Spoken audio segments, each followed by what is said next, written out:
Oke, halo guys, balik lagi sama Halo, gua balik lagi. di Cashpot Podcast kali ini kita bakalan bahas yang seru-seru lagi kayak kemarin-kemarin. Tapi kayaknya kali ini lebih seru. Iya, karena kita ngebahas nasi padang. Ya, enggak makan nasi padang pakai sendok atau pakai tangan. Karena Yoda sekarang lagi PKL di rumah makan padang. Betul. Jadi dia baru pulang PKL, jadi langsung masih pakai baju seragam PKL. Berarti ini gila. Yoda, apa kabar Yoda? Alhamdulillah. Lagi ujian. Betul. Lagi dia. Jadi asal kalian tahu saat ini nih, detik ini nih, BPSK lagi ada namanya apa sih? PAS. Jadi ujian penilaian penilaian akhir semester. Hari ini gua nggak bego-bego banget lah. Bisa Ya, dijawab. oke, boleh. Jadi hari ini kita lagi PAS, makanya suasananya agak sedikit carut marut karena habis ngerjain soal banyak. Betul. Pokoknya pada juga gitu. Kecuali saya karena pindah biasa. Oke, kita lanjut. Nggak mungkin jadi. Oke, jadi sebenarnya kita mau ngapain sih sekarang? Kita mau ngobrol sama siapa nih? Nah, kalau ngomong-ngomong ngobrol, kemarin kan biasanya kita kemarin undang-undang Putri Putri. sebagai keluarga besar BPSK tuh nggak hanya di kafe yang kita undang. Betul. Kemarin STM juga, terus elemen-elemen dari DKV sudah. Sekarang kita mau undang salah satu tokoh penting. Siapa tuh? Ini adalah caleg, bukan caleg. Enggak deh, bukan. Ini adalah tokoh penting di keluarga besar BPSK. Kali ini kita keluar ya, dah. Kemarin kan masih lingkaran SMK. Sekarang Kita keluar ke Jalan Raya. Jalan Raya. Bukan. Juga. Di luarnya bukan di situ, tapi keluar dari SMK jadi itu SMP. Betul. Karena kita mau nge-grab masa-masa dari viewer SMP. Siapa tahu kan ada penonton setia kita juga dari SMP kan? Betul. Nah, makanya kita undang orang yang penting di SMP. SMP. Siapakah dia? Ini dia. Mari kita sambit. Iya, dia sih nggak berani. Aku nggak berani kalau kayak gitu. Sambut apa? Kita sambut Bapak. Aduh. Oke, ini dia tamu yang Spesial. spesial nih. Spesial. Oke, akhirnya kita kedatangan Pak Agus. Spesial pakai telur. Karetnya dua, Pak. Karetnya 2, biar pedes, itu pedes. Salah. Kalau dirobek itu nggak pakai toge biasanya, pakai ketoprak. Banyak deh. Oke, teman-teman, saudara-saudara semua, akhirnya kita kedatangan Pak Agus. Siapa itu Pak Agus? Adalah kepala sekolah dari SMP BPSK yang di Cilengsi. Tepuk tangan. Biasanya kita ngundang pelaku-pelaku dari SMK. Kali ini kita mau mengembangkan sayap Pak Agus. Oke. Jadi kita mau biar orang tuh nggak tahu SMK-nya aja, tapi ada SMP, ada SD, ada TK bahkan. Kalau perlu nanti kita ngundang anak TK yaudah. Jangan. Ya kan kita ngobrol mewarnai gitu. Jadi apapun itulah kita undang pokoknya di Cashpot biar masyarakat juga tahu bahwa BPSK itu besar. Betul. Gitu. Jadi katanya yaudah mau ngajuin ke Patrik Bagus, mau ngajuin Boleh, ke iya. kampus BPSK katanya. Boleh lah. Ya sebenarnya sih lebih ke sepeda, Pak, bukan Ngejilat lagi ya udah. Selamat datang Pak Agus di kapal Siap. ulang alik ini. Jadi goncangannya memang agak kencang. Bentar lagi gajlukan ya, Pak. Gajlukan tuh. Jadi kita memang suasana seperti ini Pak Agus. Jadi kita kalau Pak Agus sering lihat tuh itu bukan Yoda. Itu adalah kembaran Yoda. Bapak juga kalau ngeliat di bumi itu bukan saya Pak. Saya kembar 10, Pak. Kembar 10 Ngomong-ngomong. Jadi ini kita lagi di bulan Pak memang. Ini ada matahari gitu.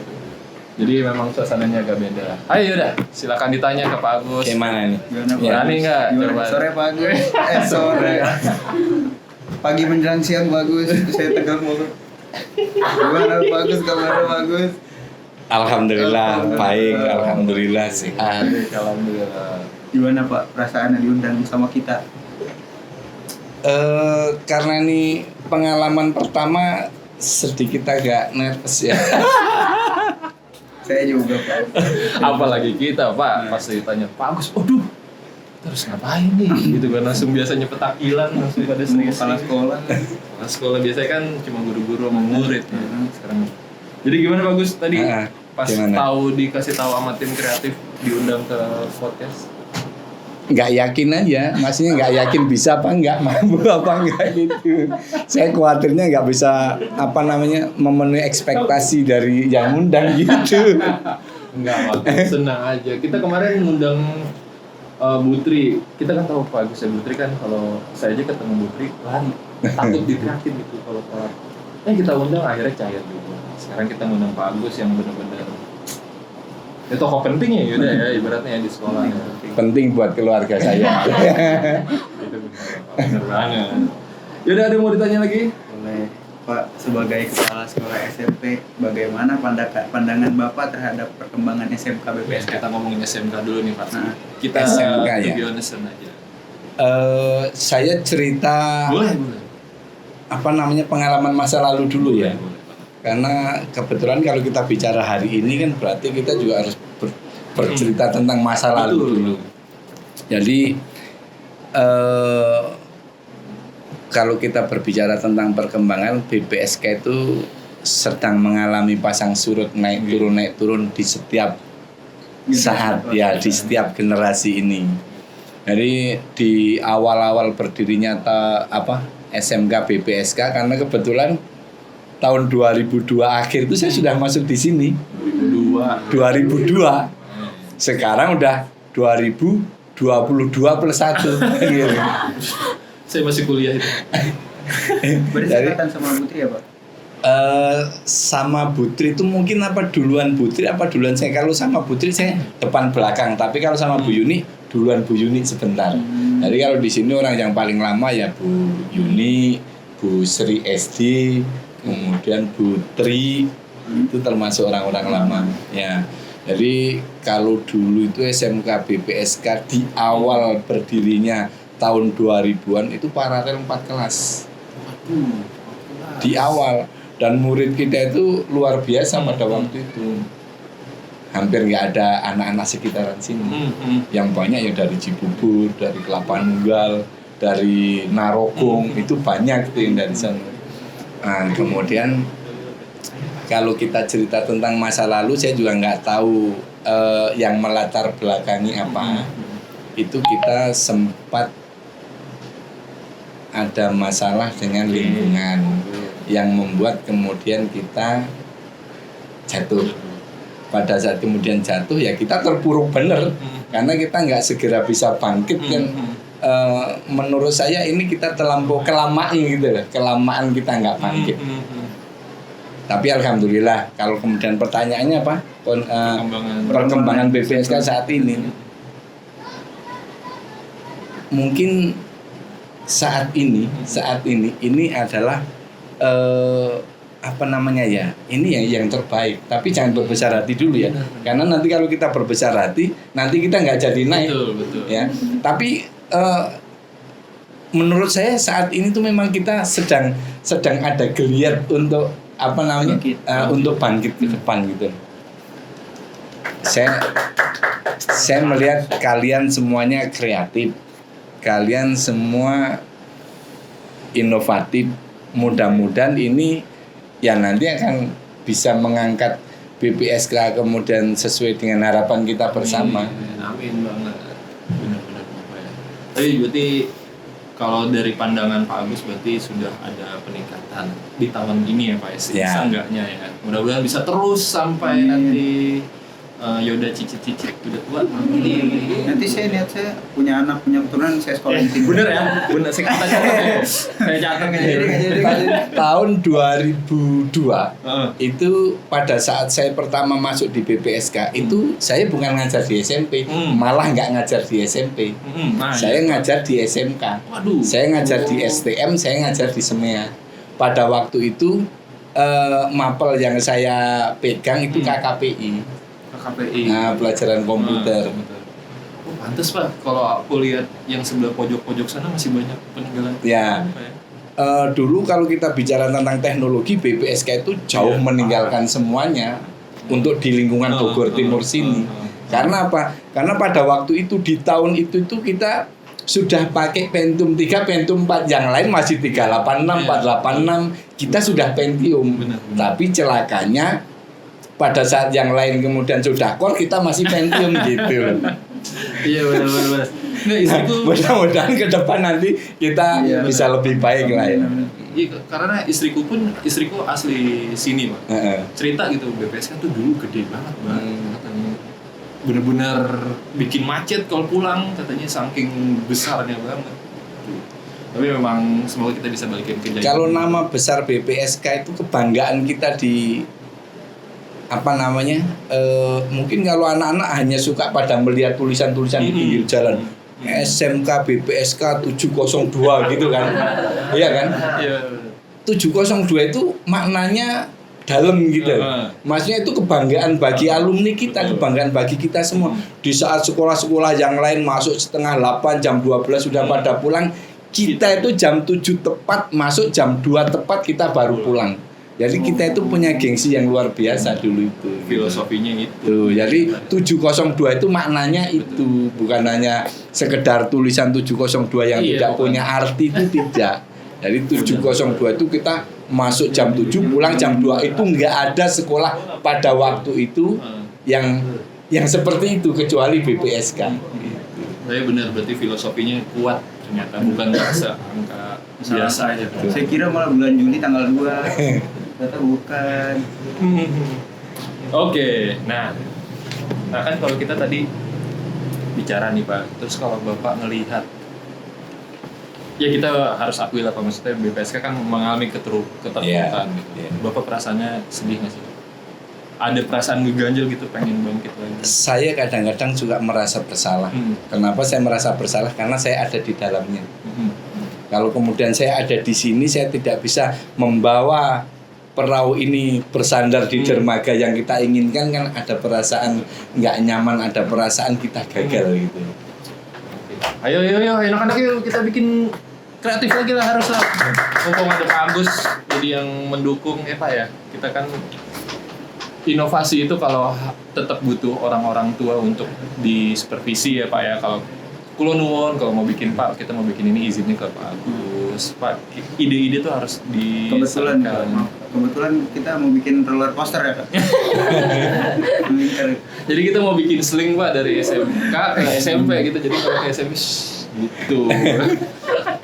Oke, yaudah mau nanya apa ke Pak Agus? Misalnya nih Pak, Bapak dapat kesempatan buat naik jadi kepala sekolah di SMK. Bapak lebih milih SMK atau tetap stay di SMP nih Pak? Tugas itu di mana saja sama.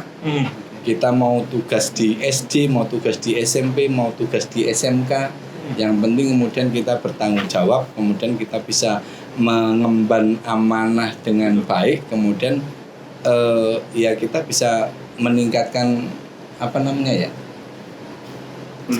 kualitas sekolah ya. Kalau kemudian memang yayasan menginginkan seperti itu, mestinya saya nggak boleh nolak kan. Mestinya. Ya. Tapi kayaknya gimana gitu Pak? Ya Pak, kalau kita bicara tentang jabatan ini ya, tahun 2006 itu sebelum saya menjadi apa-apa, kecuali saya menjadi kepala lab dulu di sini, itu saya sudah ditawarkan untuk menjadi kepala sekolah di STM tahun 2006. Tapi saya menolak karena orientasi kerja saya itu bukan jabatan. Tapi saya suka merasa apa namanya ya, suka merasa saya belum mampu, lebih baik yang lain yang lebih punya pengalaman banyak. Tapi ternyata pada saat kemudian kita apa namanya jalani bersama, kadang-kadang juga suka ada kekecewaan. Kok hanya begini ya, gitu loh. Benar. Ya. Tapi ya, ini kita intermezzo dikit Pak Agus. Aku pernah ngobrol gitu sama Bu Eni. Lagi ngobrol santai nih kebetulan Pak. Terus cerita tentang Pak Agus tuh yang tipikalnya memang ternyata Pak Agus nih kalau aku ya benar.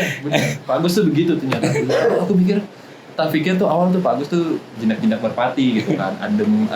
Terus ternyata dibalik diemnya Pak Agus tuh kacau dah. Serius, aku baru tahu gitu dari Bu Eni. Oh ternyata begitu. Iya. Kacau ya gimana? Jadi gini, aku ceritain nih Pak ya. Pak Agus tuh pernah keterima kerja pokoknya, udah settle, tapi memilih jadi guru. Tetap memilih di sini ya Pak ya, bener kan? Sebelum kita jadi guru itu 96 itu saya merantau ke Jakarta. Oke. Di Jakarta 3 bulan saya kerja di Patra Jasa, gedung Patra Jasa sana. Kemudian karena nggak tahu karena apalah ya, capek, jauh. Itu bagus tuh. Nah, kemudian pada waktu itu tuh saya nyoba ngelamar pekerjaan itu gampang banget. 3 kali saya ngelamar tuh 3 kali saya diterima.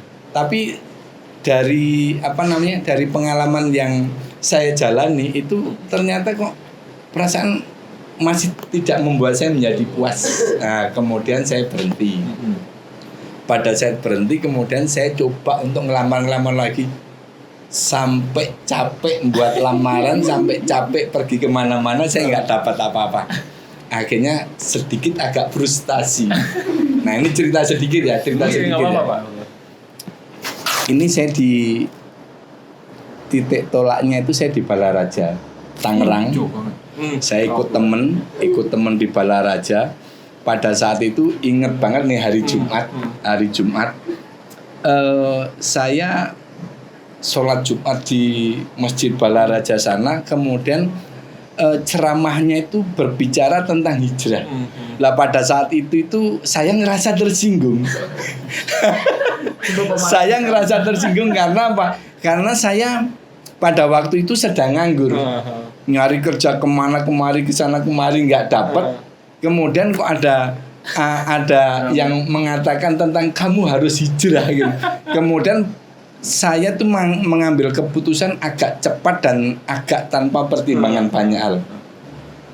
Dari situ kemudian muncullah keputusan saya harus pergi ke Batam. Nggak tahu kenapa saya harus ke Batam, saya juga nggak ya hanya keinginan yang tiba-tiba muncul aja itu. Keinginan tiba-tiba muncul. Jadi saya pergi ke Batam tanpa tujuan yang jelas. Kalau tujuannya jelas cari pekerjaan, tapi yang dituju yang nggak jelas karena nggak ada saudara, nggak ada teman, berangkat sendirian. Nah, alhamdulillah sampai sana nggak dapat pekerjaan juga. Tahun berapa itu, Pak? Tahun 96 saya sempat ikut orang di sana. Itu setiap malam jualan nasi goreng sama soto. Itu 2 bulan. Nah, setelah itu baru kemudian ada lowongan pekerjaan di BRC, PT BRC, itu Bintan Resort Corporation pada waktu itu. Sekarang sudah ganti nama menjadi Bintan Resort Cakrawala. Itu kawasan wisata, mengelola tempat wisata, ada 24.000 hektar. Itu kerjasama Salim dengan Singapura pada waktu itu. Nah, saya sempat 6 tahun di sana sebagai personalia.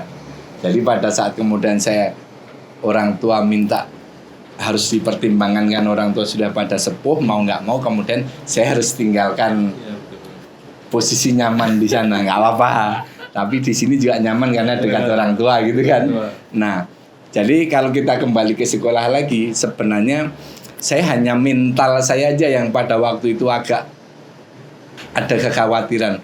Waduh, ini saya masuk di komunitas tenaga pengajar pendidik, mampu nggak saya? Tapi kalau kita bicara tentang manajerial, pada saat kita masuk saya kaget gitu. Ada cuman begini amat gini di sini kan gitu.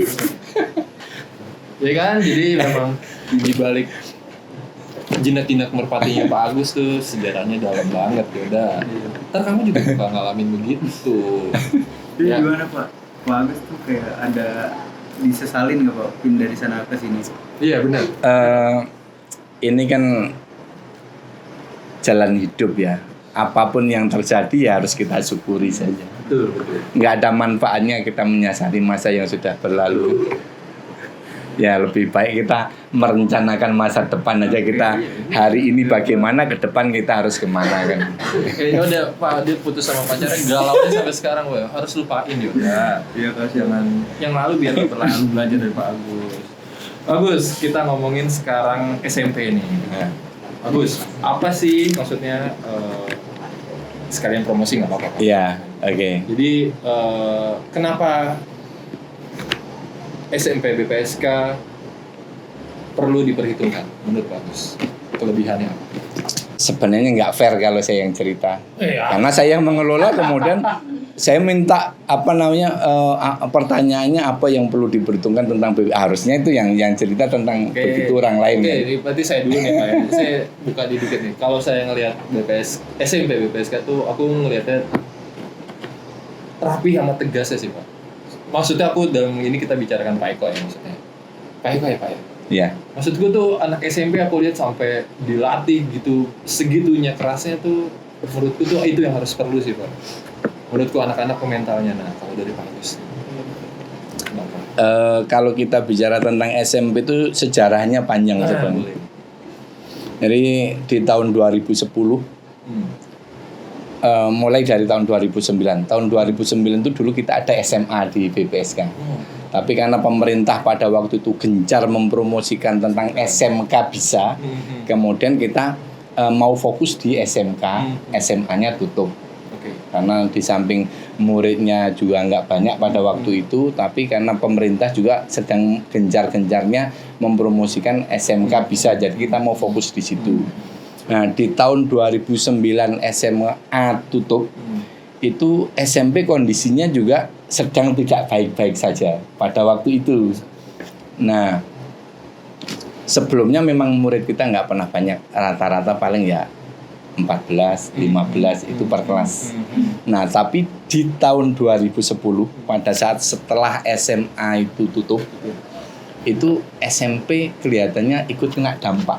Dan yang kena dampak bukan hanya SMP, secara psikologis tentunya semuanya kena dampak. SMK-nya kena dampak, SD-nya kena dampak. Nah, akhirnya di tahun 2010 itu SMP hampir tutup. Ya, karena kelas 9-nya pada waktu itu tinggal 11 orang. Kelas 9. Kelas 8-nya itu ada 2 orang. Kelas 7-nya hanya dapat 2 orang juga pada waktu itu. Jadi murid kelas 7, 8, 9 totalnya hanya 15. Pada waktu itu saya masih ngajar di SMK. Kemudian saya dipanggil sama ketua yayasan Pak Haji Sahroni almarhum. Kemudian beliau minta tolong kepada saya untuk menyelamatkan SMP. Bahasa dia tolong selamatkan SMP. Dia nggak minta untuk saya jadi kepala sekolah. Karena dia tahu kalau saya diminta jadi kepala sekolah pasti jawabannya saya tidak. Kan itu. Nah, jadi pada waktu itu luar biasa Pak Saroni, dia cukup bisa membaca saya gitu. Kemudian dia minta tolong kamu selamatkan SMP. Nah, kemudian pada waktu itu karena saya merasa tahu yang melatar belakangi situasi ini menjadi seperti ini.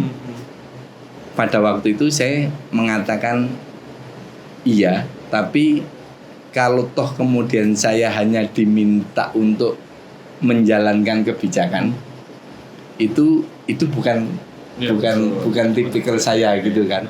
Jadi saya minta baiknya Pak Saroni mencari orang lain yang lebih patuh, lebih taat terhadap pimpinan. Saya itu bukan tipikal karakter yang seperti itu. Pada waktu itu saya sampaikan begitu. Tapi kemudian Pak Saroni tetap minta tolong, pokoknya saya minta tolong sama kamu selamatkan SMP.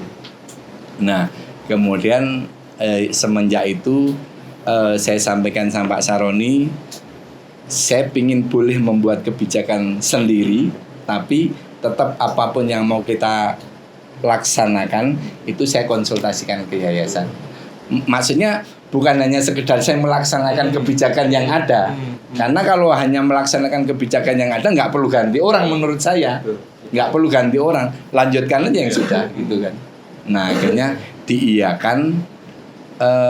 Ini pengalaman yang paling menyedihkan di tahun pertama saya di SMP, karena muridnya itu hanya kelas 7-nya 2 orang, kelas 8-nya 2 orang. Karena anaknya cuma sedikit, tentunya mereka juga nggak nyaman juga ya. Ada kekhawatiran ini sekolah bener apa enggak dan lain sebagainya kan. Nah, ya momen-momen seperti ini pada saat semesteran, habis semesteran 2 orang datang ke saya, Pak, saya mau minta pindah itu setiap mid semester semesteran selalu kenaikan kelas selalu Pak saya mau minta pindah saya berusaha untuk meyakinkan bahwasanya kamu itu berada di tempat yang benar. Saya berusaha meyakinkan itu dan alhamdulillahnya setiap tahun pada saat kita tahun ajaran baru yang di kelas 7 jumlahnya meningkat perolehannya, yang di kelas 8, kelas 9 selalu ada anak pindahan. Nah, jadi kalau kita bicara tentang perolehan murid ini ada yang lucu ini. Karena di tahun 2011 saya diminta untuk akreditasi sekolah. Dengan jumlah siswa 211 saya diminta akreditasi. Sementara sebelumnya administrasi nggak ada. Dana ya tahu sendiri kalau muridnya segitu kemudian harus akreditasi. Saya nggak mau. Masnya nggak maunya dengan bahasa halus saya minta untuk ditunda. Yang tahun berikutnya saya minta ditunda lagi, masih bisa. Nah tahun ketiganya saya minta ditunda lagi karena murid saya belum seberapa banyak. Itu harus karena pada waktu itu kuota sekolah yang belum terakreditasi sudah nggak ada. Jadi kita harus akreditasi ulang. Bismillah saya akreditasi ulang akhirnya. Pada saat kita akreditasi ulang, kalau kita bicara nilai atau hasil maksimal saya dapat A walaupun saya nggak bagus-bagus amat nggak ya intinya kita dapat nilai A. Bagus dong Pak, suka rendah ini. Dapat A ya bagus ya. Tahu nggak kenapa kita dapat nilai A? Asesor saya itu pada saat saya presentasi dia ketawa terus nggak henti. Pada saat kemudian saya antar jemput asesor ke puncak itu di setiap waktu, di setiap perjalanan saya berusaha untuk gimana caranya biar kemudian saya tidak merasa berjuang sendiri. Ini lembaga saya anggap sedang tidak baik-baik saja pada waktu itu. Kemudian kepercayaan masyarakat terhadap kita agak menurun. Nah, saya butuh support dari banyak orang untuk bagaimana biar kemudian kepercayaan masyarakat terhadap lembaga ini naik. Salah satunya adalah dengan kita diberikan nilai yang baik. Nah, tapi pada waktu itu waktu ditanya masalah administrasi saya terus terang. Kalau kita bicara administrasi saya banyak nggak punya. Karena memang orientasi saya pada waktu itu saya fokusnya bukan fokus ngurusin administrasi. Saya pada waktu itu mungkinnya administrasi saya baik, administrasi saya lengkap, tapi nggak ada muridnya untuk apa kan gitu. Makanya saya fokus pada waktu itu saya hanya fokus gimana saya dapat murid banyak. Nah, itu terjadi pada saat tahun ketiga saya jadi kepala sekolah kemudian diakreditasi. Pada waktu pemaparan profil tentang BPSK itu saya sengaja membuat slide tentang kemajuan BPSK dari sisi perolehan siswa. Kalau perolehan siswa dari 2 ke 9 itu kalau saya tampilkan angka kan kecil ya. 2 ke 9 naiknya cuma 7. Tapi pada waktu yang saya tampilkan adalah persentase. Sampai kemudian asesornya ketawa terus karena naiknya berapa 400%, 600% kan mereka ketawa karena yang saya tampilkan adalah persentase. Tapi alhamdulillah ya kondisinya kita bisa lihat saat ini dengan dengan agak tertatih-tatih tapi kita terus bisa memperbaiki diri. Kalau kita bicara proses pada saat kita mau naik, tahu nggak di Saji Pecang sini itu sekolah swasta itu SMP itu ada 7. Kemudian kita di Apit SMP Negeri 2 yang nggak jauh dari kita. Kalau kita bicara radius paling 2 kilo. SMP Negeri 4 radius paling juga hanya 2 atau 3 kilo. Itu kita sulit untuk bersaing di situ. Nah, pada saat kita mulai membaik di tahun 2014 atau 2015 SMP 4 muncul SMP baru. Kemudian kita sempat stuck lagi nggak jadi naik. Nah, kemudian ini ya kalau kita bicara perolehan siswa tahun ini tuh termasuk tahun yang agak paling baik karena biasanya satu kelas nggak pernah full ya. Sekarang kita sudah nolak. Karena Karena nolaknya kenapa? Karena nanggung kalau kita mau bikin 2 ruang itu nanggung. Makanya kalau 1 ruang kita sudah full. 1 ruang sudah 40 kita sudah full. Itu kalau Nggak presentasi udah 1.500. Tapi bener, itu ilmu bener ya. Yaudah bener itu ilmu. Kalau kita tampil, kebayang kan? Kalau kita nampilin angkanya cuma 7 kecil. Tampilin presentasinya, itu ilmu gede banget itu. Bener. Tapi bagus nih, sedikit aku pengen tahu inovasi apa yang pada saat itu selain Pak Agus upayakan untuk mengangkat kita bicara murid biar utama. Apa sih Pak in detailnya yang Bapak lakukan itu? Dulu pertama pasti komitmen lah ya. Oke, Kita harus betul. punya komitmen. Kemudian pada saat kita merekrut guru itu juga karena pada waktu itu jujur menurut saya bagian daripada kelemahan kita itu adanya mohon maaf ya tenaga-tenaga yang agak kurang punya loyalitas yang tinggi, tidak punya komitmen yang tinggi. Jadi pada saat kemudian saya itu pernah di tahun pertama saya jadi kepala sekolah 1 semester 6 guru saya berhentikan. Nggak loyal tadi. Iya, ya dengan berbagai alasan tentunya lah ya. Jadi maksudnya gimana caranya biar nggak nyinggung perasaan, Presentasi tadi. bagaimana biar nggak menyinggung perasaan, tapi ini bagian dari persoalan yang harus kita tata gitu loh. Karena kita omong kosong kalau kemudian kita hanya yang nggak butuh hanya dengan semangat doang tanpa ada strategi yang lain kan. Nah, karena pada waktu itu kita anggap ini bagian daripada persoalan, akhirnya di semester pertama itu saya guru belum lama di SMP ya. Nah, kemudian masalah berikutnya apa? Setiap tahun termasuk guru-guru lama itu banyak yang sedikit agak menjadi beban sebenarnya bagi saya, tapi saya tetap butuh, makanya kemudian tetap kita pertahankan. Beban bagaimana? Begini, sering selalu ada hambatan begini. Pada saat kita membuat kebijakan baru, orang itu kan selalu sulit keluar dari zona nyaman gitu ya. Jadi pada saat kita membuat kebijakan baru selalu ditolak. Pak, ini dulu zamannya Pak Kepala Sekolah yang lama nggak begini. Zaman Kepala Sekolah yang lama nggak begini. Kalau saya sederhana jawabnya, nggak perlu harus saya jawaban yang lebar. Kalau kemudian kita kepingin seperti Kepala Sekolah yang lama, Ketua Yayasan nggak perlu ganti saya. Menurut saya SMK itu responnya agak kurang. Promosi itu harusnya mereka juga usaha sendiri dong, nggak hanya ngandalin karena saya di sini, kemudian saya diharapkan bisa dorong ke sini. Padahal cara merapat SMK BPSK kita itu tidak harus membuat surat, tidak harus datang ke dalam kelas, kemudian presentasi kita punya ini punya itu, nggak perlu seperti itu.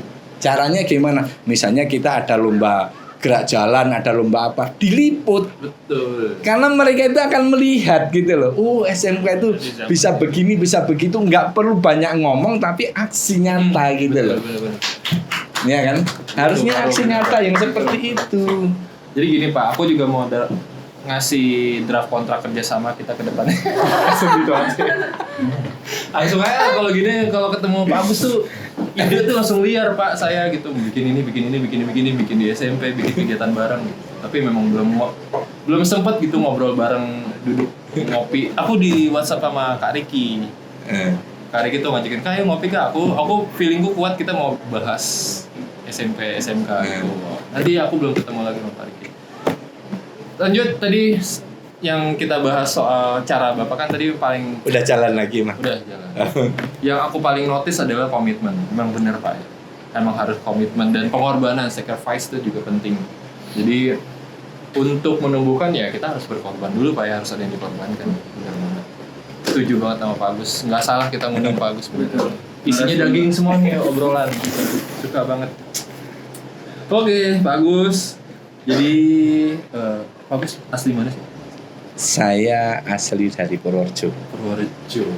Purworejo sebelah mana gitu ya? Susah ya. Purworejo sebelah mana? Yang paling gampang itu gini. Rumah saya itu dekat dengan Bandara Nia. Oke. Nah, kalau Nia itu Jogja bagian sebelah barat. Kalau saya itu Purworejo bagian timur. Jadi kita mepet gitu. Kita berdekatan dengan Bandara Jogja. Purworejo aku pernah kesana. Purworejo dengan Jogja itu kan berbatasan. Batasannya. Kalau Purworejo itu ke Jawa Tengah, Oke. kalau DIY ya daerah istimewa. Nah, saya Jawa Tengahnya Jawa Tengah pinggiran. Kampung saya kampung paling pinggir. Saya lompat kampung sebelah udah DIY. Nah, ini nih Pak yang kita belum pernah lakukan sama tamu-tamu sebelumnya. Saya pengen tanya, masa kecil Bapak tuh gimana sih? Saya penasaran banget. Iya. Saya Waktu sedih kalau masih- cerita masa kecil karena masa kecil saya nggak sebaik anak-anak zaman sekarang Siapa gitu kan. tahu bisa menginspirasi Pak dengan kapasitas Bapak yang sekarang gitu bisa menginspirasi anak-anak. Kalau kita itu karena anak desa, anak kampung yang dibesarkan dalam kondisi yang sulit. Saya itu kalau cerita malah suka malah jadi terenyuh nggak enak gitu lah. Oh, Pak. Justru itu Pak maksudnya dengan Yang pasti hidup dalam kesederhanaan, jauh dari keramaian. Kita mau sekolah harus jalan kaki 2,5 kilo setiap hari. Berangkat Kalau ya, Pak? kalau pulang sekolah itu waktu SMP itu ya, kalau pulang sekolah itu dari sekolah itu lari pulangnya karena sampai rumah pingin dengerin sandiwara di radio. Dulu kan belum ada TV, adanya radio. Jadi saking senengnya pingin dengerin sandiwara radio, keburu habis gitu. Pulang sekolah lari sampai rumah dengerin radio doang. seru banget. Yaudah Pak, motor yang mogok nggak sekolah. Emang anak zaman sekarang begitu banget. Tapi kan itu jadi inspirasi bahwa kalau mau jadi sukses ya harus bersusah-susah dulu Pak ya, benar kayak gitu ya. Benar. Tapi Pak Agus dulu pernah main kelereng, Pak. Ya iyalah. Siapa tahu. Main kelereng, main karet. Buat kalian yang masih main kelereng sampai sekarang, contoh Pak Agus jadi Iya jadi kepala sekolah, makanya sering-sering main kelereng biar jadi kepala sekolah jadi. Nggak juga. Iya juga. Oke, Bapak jadi di Cashport kita udah dalam banget ini. Kalau menurut saya nih, ini udah bergizi banget ya obrolan kita hari ini nih. Daging semua. Sejarah dari perkembangan secara strategi Pak Agus tuh dengan trik-triknya yang itu notice well not banget. Nah, Pak Agus, jadi kita punya segmen banyak nih Pak Agus. Yang paling mutakhir adalah mungkin Pak Agus sama ini nggak sadar kalau hidup Pak Agus tuh kita pentil, kita ikuti, Awasin. awasin. Awas. Jadi kita punya tim. Jadi kalau Bapak Gus biasa yang lihat di rumah nggak ada tukang bakso, nah itu tukang bakso anak-anak kita Pak, nyamar. Nyari informasi pokoknya tentang Bapak. Ada namanya fun fact. Nah, fun fact ini ada di segmen berikutnya. Siapa Gus? Kita bacain. Apa itu? Itu dia. Nggak tahu. Oke. Kita balik ke segmen 3 di Fun Fact di ruang sebelah bersama Pak Agus. Oke, kali ini kita sudah masuk segmen paling Fun fact. ditunggu-tunggu Fun masyarakat fact. Cilengsi dan sekitarnya. Betul. Karena ini adalah Sesi termantap. sesi paling fenomenal. Jadi orang-orang tuh suka Pak katanya dengan sesi Fun Fact ini. Karena ngebongkar orang. Dibongkar. Jadi ini adalah saatnya untuk tamu-tamu merasa keringat dingin, mules, nggak berani duduk di sini lagi Pak jadinya. Karena ini adalah kesempatan kita untuk membreadel semuanya. Oke? Betul. Sesi Fun Fact. Yaudah, mulai. Bener nggak kalau Pak Agus tuh nggak suka warna gelap, lebih suka warna yang cerah? Saya itu nggak apa namanya ya. Apa aja lah ya. Oke, saya Pak. Pak Agus ini adalah pendaki. Kadang suka single hiker. Benarkah itu Pak? Siap. Ya. Mau nanya Pak, udah semua? Kalau untuk Jawa Timur hampir semua. Berarti udah 3 S, Pak. Apa? Jawa Timur apa Pak yang di Banyuwangi Pak? Kalau di Raung. Gunung Raung, saya di Banyuwangi ada 2, di Oh. Gunung Raung sama di Kawah Ijen. Sudah. Kemudian di dekatnya Gunung Raung ada namanya Argopuro. Argopuro. Hampir Mereka paling mati jauh di sana dari saya. itu. 9 orang hampir mati di sana karena kehujanan dari pagi sampai malam. Kemudian kita terpisah menjadi 3 tim. Pada waktu itu belum seberapa punya pengalaman banget tentang mendaki, jadi yang bawa tenda, kelompok yang bawa makanan, yang bawa minuman, ya. Pada saat kita terpisah, yang makan ya kedinginan, yang nggak kedinginan kelaparan gitu. Yang punya tenda makan tenda. Enggak, Argopuro treknya panjang ya Pak, memang terkenal treknya panjang. Kalau Argopuro itu sebenarnya gunung yang agak kurang menantang. Cuman treknya panjang banget. Datar tapi panjang, landai gitu. Banyak pacet juga kata Pak. Nggak ketemu sih.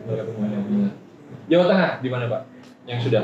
Jawa Tengah itu Gunung Sumbing sudah. Oke. Sindoro. Selamat. Sumbing Sindoro sudah. Oke. Selamat. Sudah. Gunung Selamat belum saya. Oh belum. Nah, kalau Selamat di Jawa Tengah malah banyak yang belum. Tapi kalau Jawa Timur, padahal saya orang Jawa Tengah. Tapi kalau Jawa Timur hampir semuanya. Sama Pak, saya juga Jawa Tengah, Jawa Barat nggak pernah. Kenapa gitu ya? Emang enakan gitu ya? Kalau saya langsung Rinjani, Pak.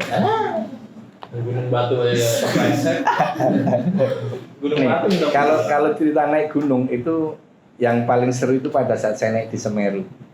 Semeru itu gunung tertinggi di Pulau Jawa. Benar. Dan saya naik ke Gunung Semeru itu sendirian tanpa ada teman.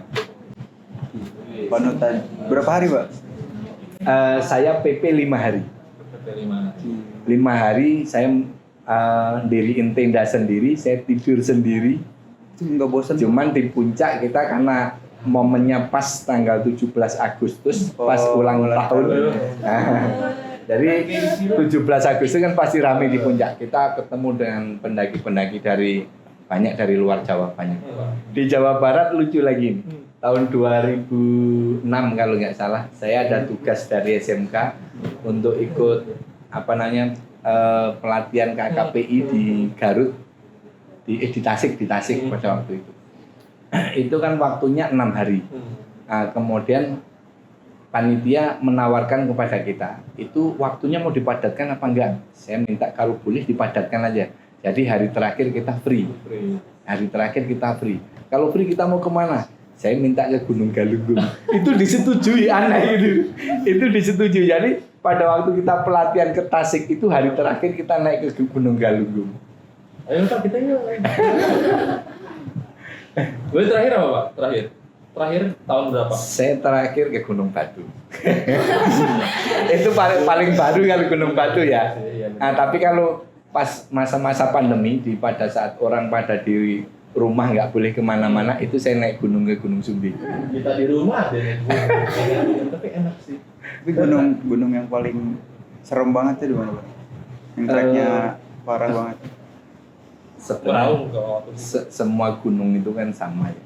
Kita itu kan nggak boleh meremehkan. Kalau kita sudah di gunung itu semua punya karakter dan keunikan sendiri-sendiri. Makanya kalau pendaki itu kan punya semboyan begini. Pada saat kita mendaki itu kita tidak boleh mengambil apapun kecuali gambar, foto maksudnya. Tidak boleh membunuh apapun kecuali waktu, dan tidak boleh kok lupa saya, tidak boleh meninggalkan apapun kecuali jejak kita. Jadi kalau kita memang memproklamirkan diri kita sebagai pecinta alam, kita ya harus begitu gitu. Kalau namanya gunung mana yang paling mengerikan, yang paling angker, semua ya angker. Semua kan tergantung pada diri kita masing-masing. Kalau kemudian kita baik-baik saja, ya alhamdulillah kita selamat sampai tujuan. Ini pesan untuk penonton semua ya. Yang namanya kita naik gunung itu alam yang tidak dihuni oleh manusia. Artinya kalau di sana itu kemudian buat bersemayam makhluk yang lain itu sangat mungkin. Ya. Jadi siapapun kita kalau kemudian kita ingin mendaki, ingin ingin camping dimanapun, kita tetap harus menghargai, harus saling menghormati, harus saling jaga diri. Kita bisa segmen ini aja, ngomongin gunung itu. Kayak seru kayak kalau saya ngomongin. Ini di Mahameru, di Semeru, itu di Cemoro Tunggal itu di sana banyak patok makam. Betul. Makam pendaki. Dan yang paling saya ingat itu pada waktu saya mendaki itu ada makamnya anak Mapala UI yang meninggal di sana. Itu ya nggak tahu apa dia sengaja atau enggak gitu ya. Pada waktu mungkin pas wawancara atau gimana sempat ada omongan kalau kepingin meninggal di puncak dan akhirnya mati beneran di puncak. Makanya kita harus hati-hati betul kan begini. Ya gitulah memang. Di Bintan, waktu saya di Batam, itu ada namanya Gunung Bintan. Saya bolak-balik diajak sama, karena saya suka cerita, kemudian sekali waktu saya diajak sama temen, ayo suruh jadi guide naik ke Gunung Bintan. Saya tuh pernah keceplosan begini, Gunung Bintan itu saya sehari 2 kali PP nyampe, saya bilang begitu. Tapi kemudian saya keinget, kita itu nggak boleh sombong sama alam. Setelah itu saya diajak bolak-balik, saya nggak pernah mau berangkat. Kenapa? Saya pasti celaka di sana. Saya nggak mau. Saya pasti celaka. Gitu. Saya nggak mau. Jadi termasuk hal yang paling saya sesali selama saya ada di Bintan itu saya nggak naik Gunung Bintan. Karena keceplosan omongan saya yang menurut saya berlebihan, nggak seharusnya saya ngomong begitu. Jadi memang begitu ya. Jadi anak-anak ini nih mereka juga pernah ngajakin saya naik gunung. Yang gue ngajakin dia ngomong sembarangan nanti jaga-jagain Berarti kalau mau ke gunung, semoga gua kayak di gunung. itu enggak. Nanti kalau mau ke Gunung Kawi aja, kita pulang kaya dari sana. Benar. Oke, lanjut tidak. Pak Agus tuh orangnya jahil, bener nggak Pak? Kita tanya sama orangnya coba. Anak muridnya. Emang bener jahil Pak Gus? Coba tanya sama orang. Jahil dia. Jahil ya? Loh, Itu Jahil. mau dijahil. jangan. Oke, Pak Agus itu ketemu Bu Eni di kampus ya Pak?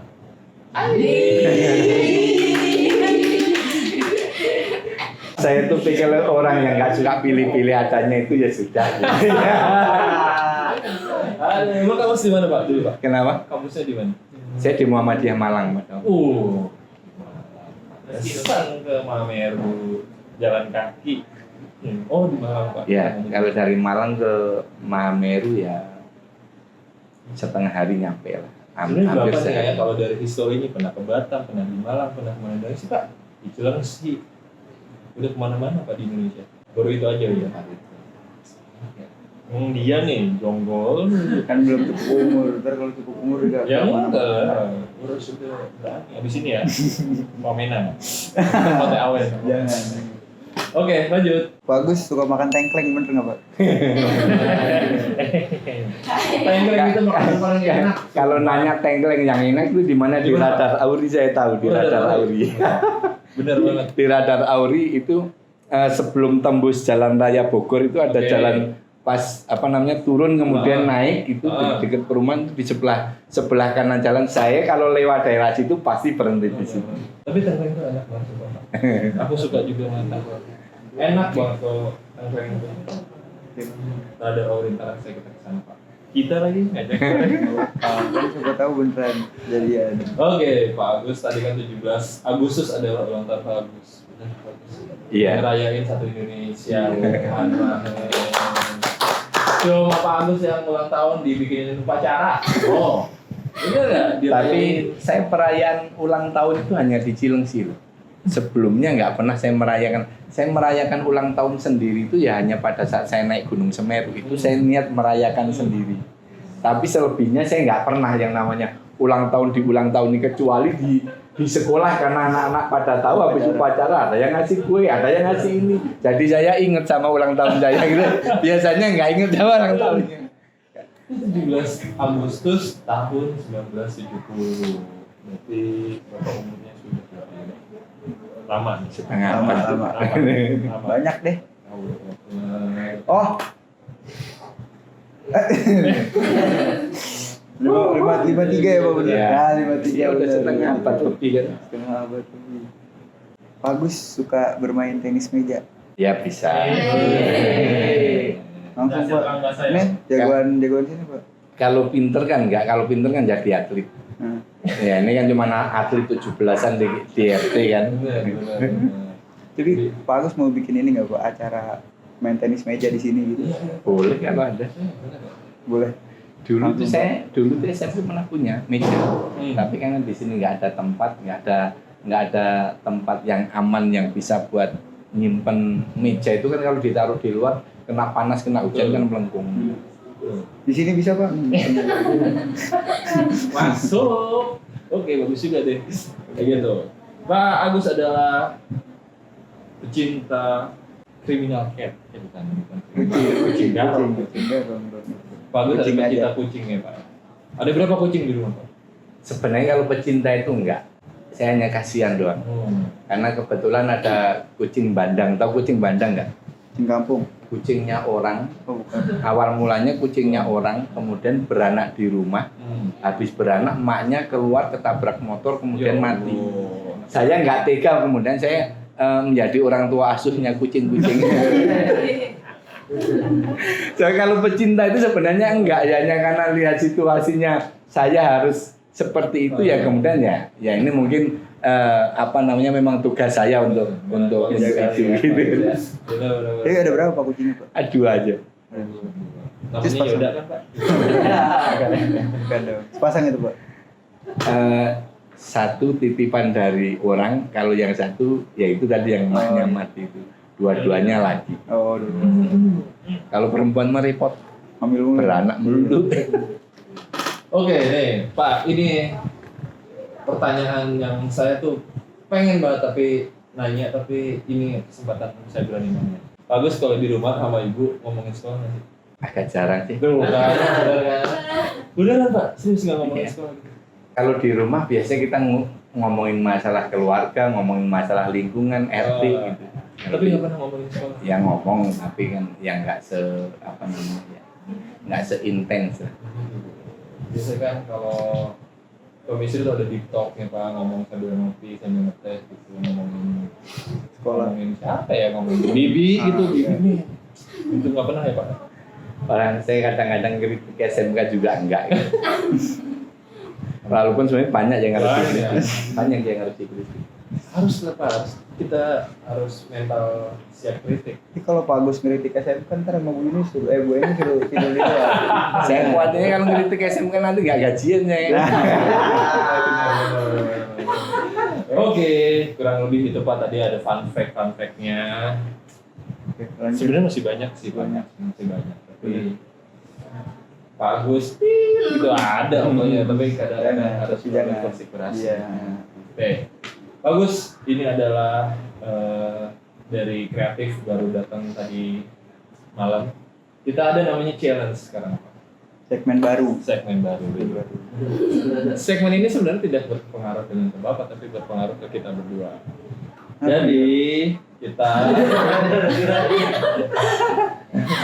Jadi kita akan memberikan 5 pertanyaan. Kalau Bapak benar jawab, Iya lagi. Yoda dapat hukuman. Enggak dong, Yoda. Kan saya yang nanya. Enggak saya yang nanya. Kalau Pak Agus benar, Yoda akan mendapat hukuman. Masa pegawai rumah makan Padang Tapi kalau misalkan Bapak salah, Bapak Yoda tetap push up. Lo berarti ini enggak tamu benar. Ini tamu benar salah, host nangis gitu. Enggak, Bukan tamu pokoknya benar. kalau Bapak benar, Yoda push up 5. Heeh. Kalau Bapak salah, Yoda push up 2. Jadi usahain benar semua ya Pak. Badannya sterak gitu Pak. Oke.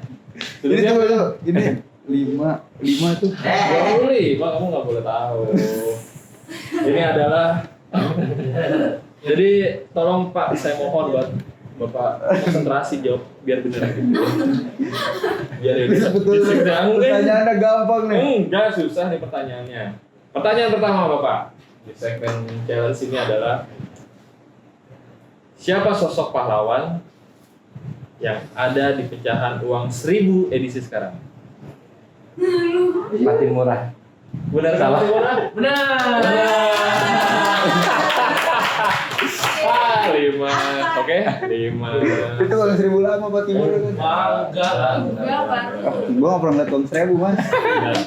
Oke. 5 ya. Pertanyaan kedua. Ini satu pertanyaan 5. Satu pertanyaan, kalau Pak Agus benar, kalau kamu wajib push up 5. Satu lah. Enggak. Kalau Pak Agus salah baru 2. Pertanyaan kedua. Siapakah presiden keempat Indonesia? Gus Dur. Benar kah, Tim? Benar.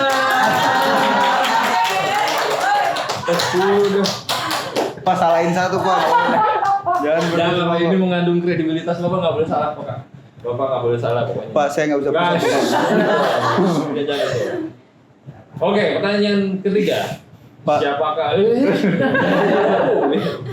Siapakah perempuan yang menciptakan buku Habis Gelap Terbitlah Terang? Kartini. Ini challenge tuh buat gua. Bagus. 15. Oke, pertanyaan keempat. Aduh. Siapakah tokoh yang diberikan julukan Bapak Koperasi? Koperasi Mama Dada. 20, yaudah. Dan ini pertanyaan paling susah. Ini mungkin kamu bisa selamat. Siapakah guru bahasa Inggris di SMK BPSK? Bu Nurul. Ya. Itu gampang banget. Oke, 25 push up nanti ya. Tolong tanggung jawabnya kamu harus bertanggung jawab. Ayo. Mau sekarang depan Pak Agus. Oh. Ya emang gitu deh, kita selain Berdua lah. enggak lah. Kan nggak usah berdua. Enggak, kalau saya kan memberi ini. Ayo udah. Push up. Ayo, push up 25. Kita nggak boleh pusat. Serius. Terus disalahin tim kreatif. Jangan alasan kamu. Langsung baku aja. Set. Yang bener dong. Nggak bisa. 3. Aduh, licin. Allah Akbar. Ih, Jangan 25 banget lah. berapa? Ya 25 orang satu pertanyaan 5. 3, 4, 5, 6, 7, 8. Durasi. Ayo durasi. 9, 10, 11, 12, astaga baru 11, 12, 13, 14, 15. Mulai ntar lah ya. Oke, boleh di closing nanti ya. Episode depan aja. Dendam banget. Enggak. Berarti harus emang bener. Iya, kita mah kagak. Salah itu kreatif bukan saya. Kalau saya gitu. Oke, teman-teman semua penonton yang berada di Cilengsi dan Indonesia khususnya, terima kasih sudah stay tune. Ini adalah pengalaman menarik obrolan kita dengan Pak Agus, salah satu keluarga besar dari Yayasan BPSK. Terima kasih Pak Agus atas waktunya. Mohon maaf atas bercandaan kita yang kadang suka kelewatan Pak Martin. Jadi Terima kasih banyak atas pusapnya Pak. gitu, jangan dendam orang. Oh, Harus dendam. ikhlas. Ikhlas. Ini demi kamu juga Yaudah. Oke, terima kasih Pak Agus. Semoga kedepannya kita bisa lebih baik ya Pak ya.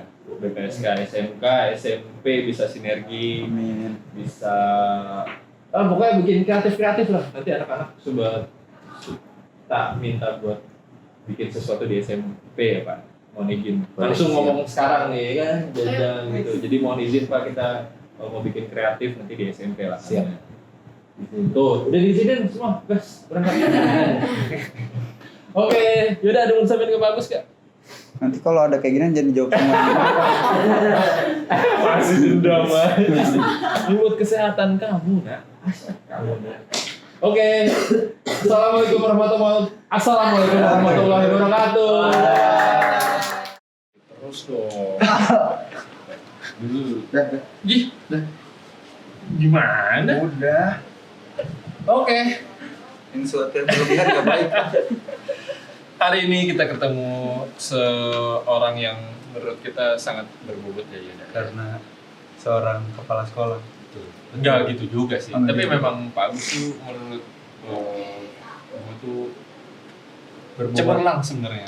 Cemerlang. Hmm. Iya. Cuma perlulah kita bikin kerjasama mungkin Pak Agus gitu. Betul. Biar ini kita juga mimpi buat lebih maju dan kedepannya lebih oke. Oke, terima kasih buat hari ini. Masih banyak.